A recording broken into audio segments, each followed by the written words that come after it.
Hi everyone, my name is Lanasia, and in today's video I'm going to be reading the essays that got me into the University of Pennsylvania. So last week I posted the stats that got me into UPENN, so if you want to watch that video, I'll link it in the description box, so check that out. So for this video, I'll first be reading my Common App essay, and then I'll be reading my Penn Specific essay, and at the end of the video, I'll be providing a little bit of advice that I have for writing your college application essay. So before I start, I want to say that the purpose of this video is to give you guys an idea of what types of essays people are writing. I know that when I was applying, these videos were super helpful for me, so I just want to do the same. Obviously, these are all my words, thoughts, and opinions, so don't take them because that would be plagiarism. It's just, again, to give you guys an idea of the types of essays that are written. So without further ado, let's get started. I want to apologize in advance. I feel like I'm going to be looking down a lot because I have my computer on my lap, which is where I'm reading the essay from, but I want to try to look at the camera from time to time. So the Common App prompt that I did was discuss an accomplishment, event, or realization that sparked a period of personal growth and a new understanding of yourself or others. So a little backstory, before senior year, I was so dependent on others. I was not independent in any way, shape, or form. I literally hated being alone. I hated doing things for myself or on my own. I just hated it. I knew that when I went to college I'd have to do that eventually, but I was just going to wait for the time to come. That's kind of what my essay is about. I tried to use a metaphor, so to speak. Obviously what I wrote about isn't that deep. It's not that big of a deal at all. It's something stupid, low-key. But there's a deeper message in the essay, so let's stop talking and just get into it. Thursday, May 17th, 2018. The day that changed it all. The sky grew gravel gray as the large clouds streamed raindrops overhead, rhythmically smacking onto the windshield of my car. The wipers moved in a hypnotizing motion. Left, right, left, right, left. I was so consumed by my thoughts that I barely registered the murmur of the radio in the background. This was a day of new beginnings. For most, this was a day to look forward to. For me, this was a day I feared. The day I received my license. So I just want to say, before anyone judges me, obviously this isn't that big of a deal, but like I said, there's a deeper meaning to it, and it's not just about receiving my license. When I arrived home following the test, my mom was eager to send me out to run errands. By myself. Prior to that very moment in time, I had never driven alone. Obviously, driving alone would have been illegal, but the anxiety it caused me brought more fear than the law. I was afraid of being alone. What if something went wrong? Who would I call for help? Who would I talk to? And most importantly, who would control the music? My mom was aware of my worries, so for her to ask me to drive alone the very first day I received my license was preposterous. I knew that it had to happen sooner or later, so I mustered up some courage, put on my big girl pants, and walked out to the car. As I prepared to drive off, I made sure everything was how it was supposed to be. Seatbelt, check. Mirrors, check. Phone away, check. Everything was perfect, and it was time. Time to do something I'd never done before and take my first step towards independence. Taking that first drive made me realize that all my life I relied on everyone aside from myself. I relied on my friends to listen to me vent. I relied on my siblings to ensure that I never felt alone. I relied on my mom to perform the duties that are expected of moms, even those I was old enough to do myself. I was never self-reliant. I never trusted myself. I learned to slam on the brakes before I had the opportunity to turn the key. Like most teenagers, I can admit I lack self-confidence. Not in a physical sense, but a more mental sense. I always assume that I'm wrong, even if in the back of my mind I know that I'm 100% right. It could be something as trivial as if I should remove my foot from the brake once the light turns green. I know that green means go, but in the back of my head there's always some doubt. That sounds so dumb, but I didn't know how else to explain what I was trying to say. I did not believe in myself, in the possibility that I could be right about things. It's as if I always have a little devil on my shoulder telling me I'm wrong. Unfortunately, I had grown so accustomed to having others there to catch me when I fall that I had no idea how to catch myself. May 17th was the day I was forced to catch myself. At the time, it felt dangerous and unsteady, but now that I look back, I am glad to have experienced this turning point in my life. I realized that I cannot always depend on others because there will come a point when they are no longer around and the only person I'll have is myself.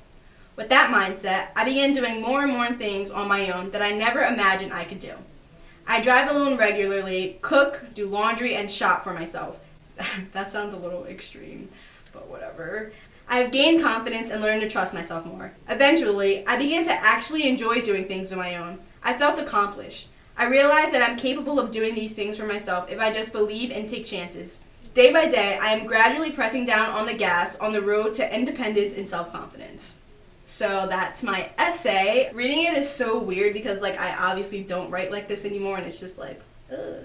So when everyone was writing their college application and they were asking oh, what'd you write about, I always felt so awkward saying what my topic was, because they're getting your license, what? That's so dumb. And in my head, I'm yeah, it is so dumb. But I'd always be but it has a metaphor, it's deeper, kinda. So I keep saying metaphor, but I think it's an anecdote, but I'm not the best with rhetorical devices, so I'm not completely sure, honestly. Now for my Penn Specific essay. Okay, so for this essay, I'm going to be leaving a few pieces out. They're not really important, but I'll just briefly explain the part that I'm skipping over. So the question was, how will you explore your intellectual and academic interests at the University of Pennsylvania? Please answer this question given the specific undergraduate school to which you're applying in 400 to 650 words. That was so hard for me because I talk a lot and I write a lot. That little bit of space to write, I was are you serious? My intro won't even fit here. But I somehow managed to do it. Again, in this essay, I used another metaphor, and now that I'm reading it over, it doesn't make sense. It kind of makes sense, but it's not what I was trying to say at the time. I'll read it and then explain it. Okay. Up until February 21st, 2018, I was a Prince Charming on a quest to find the school that would fit perfectly into the glass slipper. After sitting in an information session, wandering down Locust Walk, and shadowing a current Penn student, I knew that the University of Pennsylvania was my Cinderella. Now that I'm reading it back, I think I meant to make myself Cinderella and make Penn the glass slipper, and it's I'm looking for the glass slipper. But for some reason, I made myself Prince Charming and Penn was Cinderella. It still makes sense, but it just sounds weird looking back at it. Penn's commitment to interdisciplinary studies, the array of language classes offered, and its deep involvement within the West Philadelphia community fit perfectly with the type of education I hope to pursue. I plan to major in psychology in the School of Arts and Sciences while minoring in American Sign Language. Okay, so the next part I'm going to skip over. I basically just talk about my life and why I'm interested in developmental psychology, but I don't want to read that. So for the next paragraph. At the University of Pennsylvania, I hope to conduct research on the impact that a student's at-home life can have on their academics, answering questions such as, how much of a role does trauma actually play in learning? Why is it that some children are more affected by adverse experiences than others? What can I do as a Penn student to help? Specifically, I hope to work alongside Professor Sarah Jaffe on a study about our aligning interests, while also taking her class, Developmental Psychology, Social and Emotional Development. Her work is both admirable and inspirational. Due to Penn's significant involvement within the Philadelphia community, I would have the opportunity to observe, analyze, and collect data on children with varied home lives and cultural backgrounds. By joining the Community School Student Partnership, I will be able to see firsthand the spectrum of student experiences. While my main interest is in psychology, I look forward to diversifying my knowledge and discovering new interests with the sector requirements. Doing so would help me expand my horizons and ultimately become a well-equipped, well-rounded student. Specifically, I look forward to taking the Medicine and History course in the History and Tradition sector, as well as the Introduction to Astrophysics course in the Physical World sector. While both are completely unrelated to my potential major, they are topics that I'm eager to learn more about. This is interesting, it goes to show how fast your interests can change, because I would never take those two classes. No. On my visit to the University of Pennsylvania, my tour guide, and then I listed her name, informed me of the opportunity to study American Sign Language. With the recent increase of deaf students in my high school, I have become captivated by the language, witnessing the power it has. I aspire to be fluent in the language and learn everything about it, from its origin to its culture. Minoring in ASL and joining Pen in Hand, which is a club that Penn has, would allow me to do so. With the field of psychology that I hope to pursue, communication is an essential skill, and a background in ASL would broaden the range of people with whom I can communicate. I look forward to living happily ever after with my Cinderella. Aside from its academics, the University of Pennsylvania will provide opportunities to make memories, including throwing toast at football games, participating in Hay Day, and singing the red and the blue. Becoming a Quaker would be my fairy tale beginning. That was my UPENN essay. I'm just gonna get right into the advice aspect of the video. For the Common App essay, my biggest piece of advice is to be yourself. This is the part of the application where you can show the college admission officers who you are, what you're about, what you're interested in, and like how you became the person you are today, you know? So like the rest of the application are like your numbers, your stats, things you're involved in. This is the part of the application where you can be like, look, I'm insert name, and this is what I care about, this is who I am, this is me, you know? So make sure you're being yourself. Don't put on a front and try to be someone else, because just don't. So the next thing I would say is to write multiple essays in advance. Like, you don't want to start your college application essay in October of your senior year, because that's just simply not enough time, in my opinion. You really want to start thinking about this your junior year and the summer of your senior year. And then also you want to write multiple essays. So I think I wrote 2 or 3 essays, just so you can have an option to choose from. You can like give them to your favorite English teacher and be like, look, which one is better, you know? Okay, so the first one I wrote, I literally loved the topic. I love what I was talking about, but like there was no substance. There were no pieces of me that shined through the essay. So I wrote about like dreams and like why I'm interested in them, but like there wasn't much of me shining through the essay. Like that essay could have been written by anyone. You get what I'm saying? Like there was no personality in it, or like, I don't know, it was just kind of boring, honestly. And so for the essay that I decided to use, you could actually see more of me. Like I tried to be sarcastic in it, use humor, and you could also just see some of my traits through the essay. At least that's what I was trying to portray. Yeah. The next thing I'll say is try to stray away from like common, basic, stereotypical essay topics. When I was trying to decide what to write about, I watched this one video and it was super helpful of showing me what not to write about. I'll link that in the description box. Admissions officers are reading thousands of essays. They don't want to continuously read the same essay over and over again. So you should be trying to write about something that'll make you stand out and like not be the basic essay that everyone else is writing. Also, get as many people as you can to proofread your essay. I gave it to like all my friends, all my teachers, just to like go through and like get ideas from, you know. There's also different websites online that can help you with this, so I definitely check those out. Just Google like college essay help or something like that, it'll come up.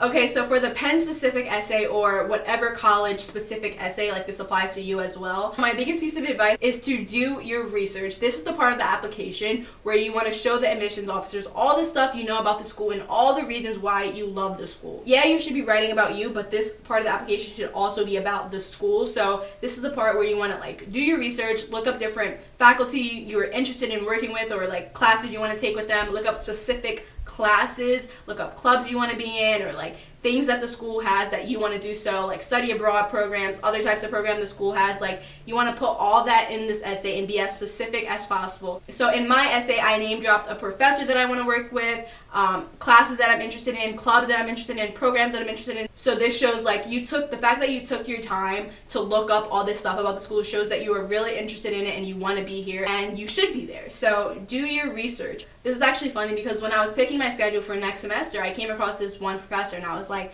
that name sounds so familiar, and I couldn't figure out why. So then I was like, let me go look at my Penn essay. So I looked at it and I was like, whoa, that's so cool, I wrote about her. Also, don't feel like you have to know exactly what you want to do and that you're stuck to that. So for instance, at Penn, we don't declare our majors until the spring of sophomore year, I believe. So like in my essay, I said I want to major in psychology, but I can change that very easily. Like I don't even have to tell anyone. I just like start taking classes in whatever other major I want to pursue. So for instance, I talk about minoring in ASL. I have no desire to minor in ASL anymore. I still want to take a few ASL classes, but I don't think I'm going to minor in it. Also, I mentioned some classes that I want to take. I do not have any desire to take any of those classes that I listed. They just aren't for me in this point in my life. So it's okay to change. Most people do actually change their mind from like what they think they're going to school for to what they end up getting at the end. So don't be afraid to be uncertain and to list out a plan and not stick to it, because I am not sticking to this plan at all, besides the fact that I'm majoring in psychology.